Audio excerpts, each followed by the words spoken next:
हमारे बीच में आपकी अपनी पार्टी के राष्ट्रीय अध्यक्ष रामवीर सिंह चौहान जी।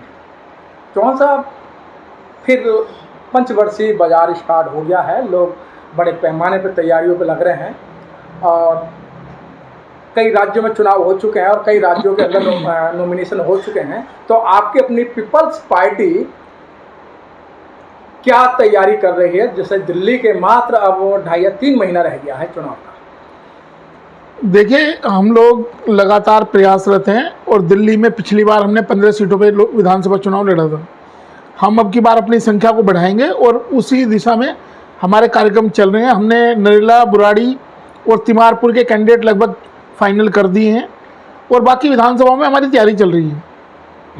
सर, जिस तरीके से पार्टियां अलायंस कर रही हैं, क्या आपकी अपनी पार्टी का भी ऐसा कोई मैनिफेस्टो है या कार्यकर्ताओं से बातचीत चल रही है कि भाई हम अकेले न लड़के अन्य और अलायंस के अंदर जुड़ हम चुनाव लड़ें? देखिए, इस देश में पूरा देश इनडायरेक्ट वे में 2 पार्टी सिस्टम में कन्वर्ट कर दिया गया है। इनडायरेक्ट वे में 2 पार्टी सिस्टम बना दिया गया।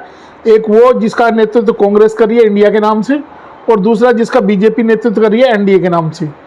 आहिस्ता आहिस्ता जो फोर्सेस हैं, जो 90% की बात करने वाले लोग हैं, उनको पता ही नहीं चला कि जो 10% के लोग हैं उन्होंने 2 पार्टियां उनका नेतृत्व कर रही हैं और 90% को बेवकूफ़ बनाया जा रहा है। उस 10% के हाथ में पावर है, आर्थिक पावर उसके हाथ में है, तो उसने 90% को बेवकूफ़ बनाया हुआ है। और ये 2 जो ताकतें हैं, इन दोनों ताकतों का नेतृत्व जो करने वाले लोग हैं वही हैं जो अपर कास्ट के लोग हैं। तो आप बाकी लोगों के पास तो नेतृत्व है ही नहीं। जिनके पास आज की डेट में आर्थिक संसाधनों पे कब्जा है और जो दूसरा ग्रुप आर्थिक संसाधनों पे कब्जा करना चाहता है, ये लड़ाई अपर कास्ट के 2 ग्रुप की है। देश का चुनाव अब चुनावी सिस्टम नहीं है, ये गरीब लोगों को, जिसको रेवड़ी बताया गया है, उनके अधिकारों को ख़त्म किया जा रहा है। जो 90% लोग हैं उनको अधिकार विहीन कर दिया गया, संसाधन के विहीन कर दिया गया, चाहे वो रोजगार के नाम पे, चाहे ज़मीन जायदाद के नाम पे, चाहे उनके संसाधनों को छीनने के नाम पे, या आदिवासी को वनवासी बनाने के नाम पे। तो ये लड़ाई सिर्फ अपर कास्ट के 2 ग्रुप की लड़ाई बन गई है। तो ऐसे में कोई संगठन हजारों संगठन भी बना लेगा, उससे कुछ नहीं होगा जब तक एक चेतना पैदा ना हो और लोकतंत्र को साफ सुथरा ना बनाया जाए। अब मेरा ऐसा मानना है, आपके चैनल के सामने पहली बार एक नई बात मैं बोलने जा रहा हूं कि बाबा साहब डॉक्टर भीमराव अंबेडकर जी ने राइट टू वोट गरीब लोगों को दिलवाकर ये एक सोच पैदा की थी, एक विजन था उनका कि गरीब लोगों के पास वोट ज़्यादा है तो ये अपने हक का इस्तेमाल करके ये सत्ता पे काबिज हो जाएंगे और एक दिन इनका शासन होगा। इसलिए उन्होंने कहा कि जाओ अपने घर की दीवारों पे लिख दो, हमें इस देश का हुक्मरान बनना है। लेकिन बाबा साहब की सोच पूंजीवादी व्यवस्था के पार नहीं कर पाई, पूंजीवादी व्यवस्था को पार नहीं कर पाई। उन्होंने, बाबा साहब ने ये सोचा ही नहीं कि पूंजीवादी लोग अगर इस गरीब तबके के लोगों को, जिनको राइट टू वोट मिला है, इनके वोट को अगर वो खरीद लेंगे या उनके ऊपर उनको लालच देंगे, प्रलोभन दे देंगे, या वो अपनी ग्रीडी मानसिकता की वजह से अपने वोट को अगर वो बेचना शुरू कर देंगे, तो सत्ता वापस जिन लोगों से छीनी गई है, वापस सत्ता उन्हीं के पास चली जाएगी। आज हुआ वही है कि अब भारत देश को और भारत की जो 90% प्रताड़ित जनता है, जिसका शोषण हो रहा है, जिसको हम लोग, कोई ओबीसी एसटी करता है, माइनॉरिटी करता है, या जिसको कोई पीडीए कह रहा है, या 85% कहता है, बहुजन कहता है, इस सारी लोगों को सोचना पड़ेगा कि देश की शासन व्यवस्था में भागीदारी करने के लिए हमें क्या कोई लोकतंत्र के अलावा, राइट टू वोट का सिस्टम के अलावा किसी नए सिस्टम की तरफ सोचने की जरूरत है इस देश के बुद्धिजीवियों को। अब हमें नए सिरे से सोचना पड़ेगा कि राइट टू वोट आज लूट लिया गया है, उस व्यवस्था के दुर्गुण सामने आ गए कि कैपिटलिस्ट पावर्स ने उसको कैप्चर कर लिया है। चाहे बेईमान लोगों ने ईवीएम के नाम पे कैप्चर किया है, चाहे उसका साड़ी के नाम पे कैप्चर कर लिया, कोई मुर्गे के नाम पे कैप्चर कर लिया, ये सारा सिस्टम हाईजैक कर लिया है। अब ये जो दुष्परिणाम, जिनको हम दुष्परिणाम कहते हैं, ये सही मायने में ये एक्सपोज कर रहे हैं लोकतांत्रिक व्यवस्था को, कि लोकतांत्रिक व्यवस्था के अलावा देश के प्रत्येक नागरिक की भागीदारी का शासन बनाने के लिए हमें लोकतंत्र, डेमोक्रेसी, जो बैलेट पेपर की डेमोक्रेसी है, बैलेट पेपर की डेमोक्रेसी से आगे सोचना पड़ेगा। इस देश को कुछ नया सिस्टम लाना पड़ेगा।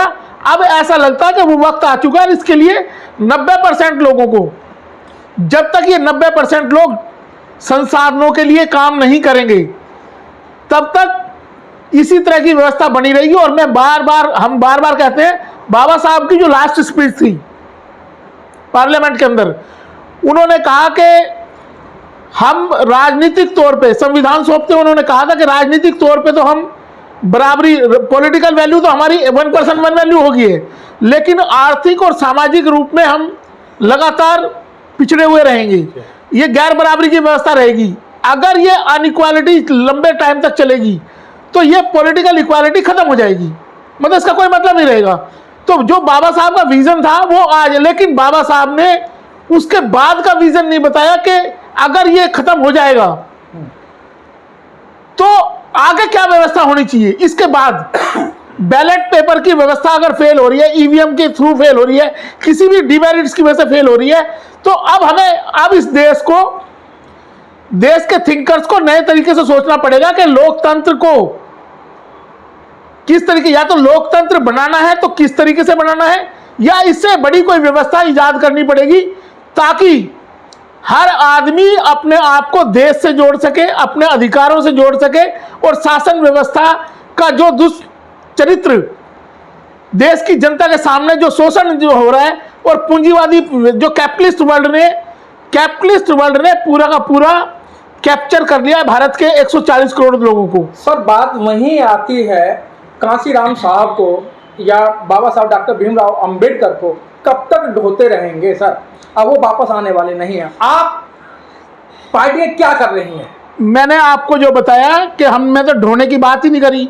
मैंने आपके सामने एक सवाल खड़ा किया है कि इस देश को, इस देश के जनमानस को अब ये सोचने का वक्त आ चुका है कि ये जो बैलेट पेपर से हम जनता के लिए, जनता के द्वारा सरकार की बात सोचते थे, ये एक छलावा साबित हो रही है इस देश के, भारत देश के लिए, गरीबों के लिए। क्योंकि गरीबों का मजाक उड़ाया जा रहा है, कभी रेवड़ी के नाम पे, कभी पेंशन के नाम पे, कभी गुजारा भत्ते के नाम पे। और ये सारी लड़ाई दरअसल संसाधनों की लड़ाई है, जो अपर कास्ट के लोग 2 ग्रुपों में बटे हुए और अलग अलग पॉलिटिकल पार्टियों का नेतृत्व कर रहे हैं, और वही संसाधनों पे कभी एक ग्रुप का कब्जा हो जाता है, कभी दूसरे ग्रुप का। और जो गरीब है उसको रेवड़ी के बाद, उसको अगर संसाधन सरकार से कुछ फायदा मिलता है तो उसको रेवड़ी का नाम दे दिया जाता है। तो ऐसी व्यवस्था, अब हमें इस नई व्यवस्था के बारे में सोचना चाहिए कि ये जो राइट टू वोट की पावर थी, जब इसके साथ बेईमाना हो चुका है, ये कारगर नहीं है, तो भारत देश को अब नई व्यवस्था की तरफ बढ़ना चाहिए। और यहाँ के थिंकर्स को, जो भी यहाँ पे सोशल ऑर्गेनाइजेशन है, जो राजनीतिक पार्टियां, मैं सबके सामने ये सवाल उठा रहा हूं, इसमें किसी जाति धर्म की बात नहीं है। भारत के पॉलिटिकल थिंकर्स को और सामाजिक थिंकर्स को अब ये सोचना पड़ेगा कि क्या ये व्यवस्था, जो बैलेट की व्यवस्था है, वोट की व्यवस्था है, क्या ये लोगों के अधिकार और हकों को सुरक्षित रखती है। जब बाबा साहब ने ये कहा कि कोई भी संविधान अच्छा या खराब इस चीज पर निर्भर करेगा कि उसको चलाने वाले लोग कैसे हैं, तो जिन लोगों ने देश का बंटवारा किया, सामाजिक व्यवस्था का बंटवारा किया, जब बंटवारा किया देश का, तो आज उन लोगों ने सिस्टम पे कब्जा कर लिया है, तो वो व्यवस्था को अपने ढंग से चलाएंगे। इसलिए 90% लोग न्याय की बात सोचे ही ना, ये अन्याय की व्यवस्था स्थापित कर दी गई है। और ये व्यवस्था कैसे स्थापित हुई? उन्हीं के वोट से, आपके ही वोट के द्वारा आपका शोषण हो रहा है, और ये आपको पता भी नहीं चलता। आप खुश होते हैं कि मैंने सरकार बना दी है, लेकिन आपके वोट के द्वारा ही आपका शोषण की व्यवस्था, उसका पोषक आपका वोट बन गया है। इसलिए अब इस देश को एक नई व्यवस्था की तरफ जाना पड़ेगा। सर, आपकी अपनी पार्टी चुनाव में किन मुद्दों के साथ आ रही है? हमारा एक ही मुद्दा, हमारा एक ही एजेंडा है, चाहे हमें 50 साल लग जाए, 100 साल लग जाए, हमारा एजेंडा है कि we will bring caste abolition act in this country. हम जाति उन्मूलन कानून इस देश में लेकर आएंगे ताकि ये हर आदमी यहाँ पे भारतीय हो, कोई जाति धर्म का में बंटवारा ना हो, और वो लोग देश के लिए काम करें। और मुझे लगता है कि इसी उस एजेंडे से इस देश के लिए एक नई व्यवस्था निकलेगी। जो वोट का जो राइट है ना, जिस व्यवस्था को इन्होंने कैपिटलिस्ट ने कब्जा कर लिया है, हम इस व्यवस्था को दुरुस्त करना चाहते हैं ताकि इस देश का प्रत्येक आदमी संसाधनों के लिए लड़ाई लड़े। जो मुट्ठी भर लोग हैं उन्होंने अपने 2 ग्रुप बना लिए राजनीतिक पार्टियों के तौर पे, और आज वो गरीब लोगों का शोषण कर रहे हैं। वो बारी बारी शोषण करने के लिए चुनाव के माध्यम से अदला बदली हो जाते हैं। लोग वही होते हैं, चरित्र नहीं बदलता।